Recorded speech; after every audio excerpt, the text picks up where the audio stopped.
حلو.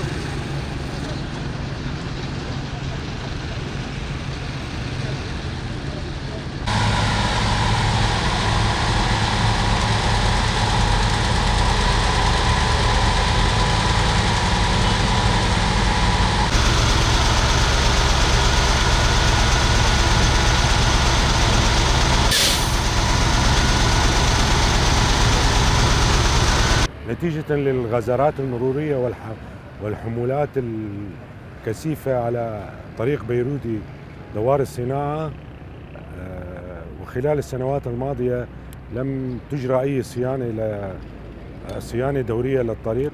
ظهرت عيوب في جسم الطريق في القميص الإسفلتي، مما أدى إلى تخريبات وشقوق طولية وعرضية وشقوق تمساح. أطلقت الدائرة الفنية لشمال شرق سوريا بمد قميص اسفلتي من جسر بيروتي إلى دوار الصناعة، دوار العزيزية، بطول 1 كيلومتر وعرض 28 متر على مساري الطريق. طبعا سماكة المجبول 7 مضغوط، والتنفيذ سوف يتم بمواصفات قياسية عالمية،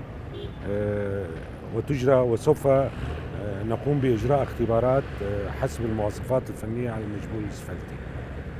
فالدائرة الفنية أعدت هذه الدراسة والمخططات لتنفيذ المشروع، ومدة المشروع يعني من أسبوع ل10 أيام في حال إذا سمحت الظروف الجوية بذلك. المشروع يبدأ من جسر البيروتي وإلى دوار العزيزية، دوار الصناعة. الدائرة الفنية عدت الدراسات والمخططات لكافة المشاريع الموجودة في مدينة الحسكة. سوف نقوم بإعداد مشاريع مستقبلية في العام القادم، وخاصة أعمال المجبول الزفتي لأنها تتوقف في فصل الشتاء.